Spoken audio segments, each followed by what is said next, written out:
capital stack sounds like Wall Street jargon, something for trading floors and finance pros only. But it's not. It's just the order that people get paid back when a building sells. Picture 4 layers of money. They're stacked up to fund a single project. The order that you stack them in decides 2 things. 1, who gets paid back first, and number 2, who walks away with the biggest profit. The underlying idea is that the safest layer on the bottom earns the least. The layer most likely to get wiped out, the one on the top, is the one going for the biggest return. And higher up the stack isn't better, it's just a different type of bet. Stick with me, and by the end of this, you'll read any capital stack like a map, be able to name every layer in order, know who gets paid back when, and see exactly where the money and a broker's real opportunity actually sits. So let's start off with the term itself, because this is simpler than it sounds. Just break the term in 2. Capital is just money. It's the cash and investment that's funding a project. And stack is just piling together money from different sources. It's what happens when one source isn't enough to fund the whole project. You bring in several parties to put money in, and you pile it up until you've got enough to fund the whole thing. And that money pile is the capital stack. And how you pile it up, the order you stack the money in, decides who earns what level of profit and who carries what level of risk. You'll see this in commercial real estate most often, on both acquisitions and ground-up development projects, but it also can show up in any large project, acquiring a business or stacking together several sources to fund an expansion of a company that you already own. And I work with brokers every day who are building these capital stacks. I'm Shane Walton, co-founder of the Commercial Loan Broker Institute. We've launched and support more than 400 commercial loan brokerages around the country. We provide education, tools, marketing, and coaching, and the brokers who have come through have placed well over $2 billion in funding. And here's why that matters for this exact topic. Our brokers don't just place the bottom layer, the senior debt. They place deals across the full stack. So what you're about to learn isn't theory, it's the part of the business that people are actually getting paid for. And in a few minutes, I'm going to stack a $10 million deal in front of you and pay it out in 2 different ways. Once when the play wins, and once when that project loses. So you can see exactly who gets what in each scenario. That only lands if you've got the one idea that everything else hangs on. So let's lock that in first. As you move up the stack, 2 things change. Repayment priority falls. The bottom of the stack gets paid first. The top of the stack gets paid last. As you move up the stack, potential return rises. The bottom earns a fixed capped return. The top captures the uncapped profit upside. So going up the stack means less safety, but more potential reward. Going down the stack means more safety, but less reward. That's why higher isn't better and lower isn't worse. Higher is more risk traded for more potential return, and lower is safer money, paid first, but earning less. Hold on to those 2 arrows pointing in opposite directions, because we're about to read all 4 layers against those 2 axes. Let's start at the base. At the bottom sits senior debt. This is usually a first lien mortgage that's secured directly by the property. It's the biggest slice, the cheapest money, and it's paid first in any sale or default. Senior lenders stay conservative. They'll typically lend 50 to 65% of the property value or project cost, and they only go higher for the strongest deals. The strongest multifamily or agency deals might reach 70 to 80%, and that caution is the whole point for them. Their safety comes from being first in line for repayment. On a stabilized property, you might see rates 5 to 7%. On a bridge or construction loan where there's more risk, more like 7% over 10%. And keep in mind that those are general norms right now. They move with the lender, the asset class, the individual project, and more. And senior debt is the layer that most commercial loan brokers work in, but plenty of brokers go further and they arrange the layers above it too, which is exactly where this gets so interesting, because senior debt covers the biggest, safest chunk, but it won't cover the whole deal. Those conservative limits leave a gap between what they will provide and the funding that's needed to make the project happen. And that gap is where the next layer comes in. Above senior debt sits subordinate debt. That's either a second lien position or mezzanine debt. And mezzanine is secured a little differently.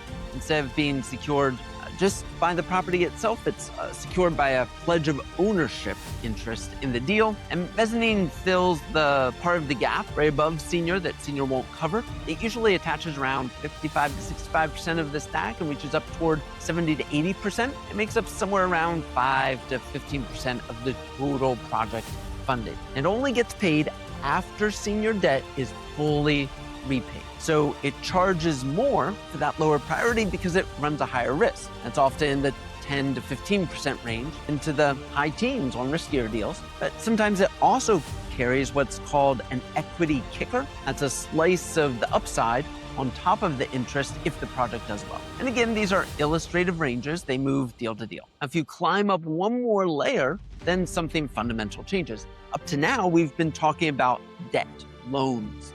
Above the debt sits preferred equity, and that's ownership, not a loan. But it's ownership with a defined preferred return baked into its ownership structure. That's often around 8 to 12%, and that has to be paid before the common owners see $1. So preferred equity sits in a strange in-between spot. It gets paid after all the debt, but before the project sponsor. It's a hybrid of sorts. It has the equity seat at the table, but it's got a debt-like priority over common equity. And it's commonly another 5 to 15% of the stack. And at the very top of the stack sits common equity. That's the sponsor's own money, the owner's own money in the deal. In many cases, the project sponsor is also bringing on additional equity investors here as well. And together, this is usually 20 to 35% of the stack. And it's the last part to get paid. It's the first part to get wiped out if the deal goes bad and money is lost. So stop and ask, why would anyone take that risky spot? They take it because being last in line for repayment is exactly what lets them capture all of the upside once everybody below them has already been repaid.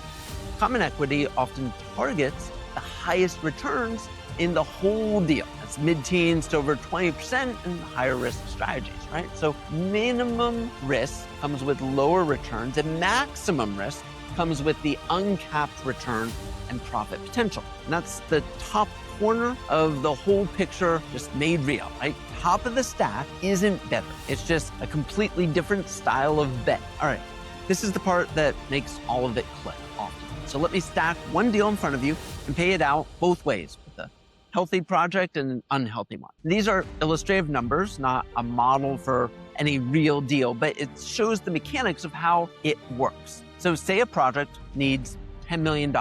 We stack it like this. There's $6 million of senior debt, that's 60%, $1 million of mezzanine, that's another 10%, $1 million preferred equity, another 10%, and $2 million of common equity from the sponsor. That's the last 20%. Stacked up, that's your total of $10 million.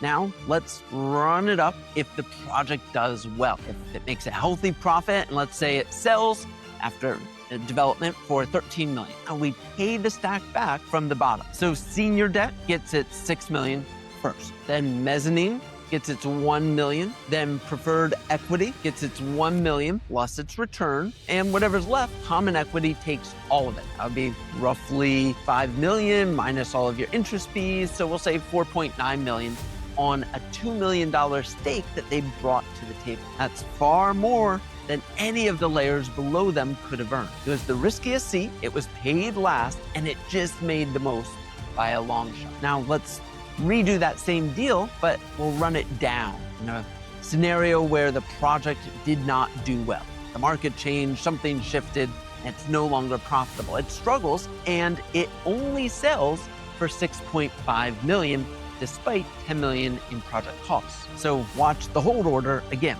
Senior debt gets fully repaid. Its whole $6 million is repaid, it's made complete. Mezzanine gets the next segment. It gets what's left, and then in this case, that's just $500,000 of its $1 million investment. That's a partial loss because they were not the first repaid. And preferred equity and common equity in this scenario, that wiped out to zero. If it had been a $7.5 million sale, then senior would have gotten its $6 Mezzanine would have gotten the next one. Preferred equity would have gotten what was left, right? So that's how it works. If you look at what just happened, the bottom was protected. The middle took a partial hit, and the top, the one chasing the biggest return, that bore the entire loss. It's the same deal, just paid both ways with a healthy or an unhealthy outcome. And the order decided everything about who made how much money and who lost how much money. And that's the two arrows, made real in an example. So here's the question that actually matters for you. Where does a commercial loan broker fit in all of this? Let's start with what doesn't need a stack. Plumbing company financing a $30,000 used van isn't building a capital stack. It's just going out and getting a loan. Same for, let's say, a manufacturing company that's buying $1 million in new equipment, or a company that's paying $4 million to purchase the offices it currently leases. None of these are likely to have a complex capital stack. And a broker who helps with each of those scenarios is doing real useful work. They're helping their clients to grow their businesses, they're earning a healthy commission each time, but a broker delivers a different level of value the moment that the project needs more than one layer. If you think about what's actually involved in arranging a full stack, you're not finding just one lender. You're finding a senior lender, a mezzanine lender, perhaps a preferred equity source, and getting them all to work together, each one comfortable in their role, comfortable with who sits above and who sits below them. Senior has to be okay with the mezzanine behind it. Mezz has to be okay with the equity that's above it. Someone has to assemble all of those pieces, and done right, that broker is building the financial foundation that makes or breaks an entire project. And that answers the question that live people have. How can a broker get paid so well when they don't put in a dollar of their own money to the project? No equity they offer, no debt they are providing, but it's because they're not lending the capital, they're not providing it, they're arranging it. The skill is in arranging the stack, not bankrolling it. And this is also where having the right lenders on your side changes everything. At CLBI, we built and run our own active lender network. Hundreds of lenders our brokers use to place deals across every layer of the stack. That's the difference between knowing that the stack exists and actually being able to fill it. So now you can read a capital stack, every layer in order, who gets paid and where the opportunity sits. And the natural question is how you actually put capital in one of those deals, even capital that isn't your own. That's the core of how this business works. And it's exactly what I break down next. And is it legal to lend other people's money? Yes, and here's how. Tap it and keep going while all of this is still fresh. And in the meantime, get out there, give big to your clients and your lenders, and let's make this world a better place together.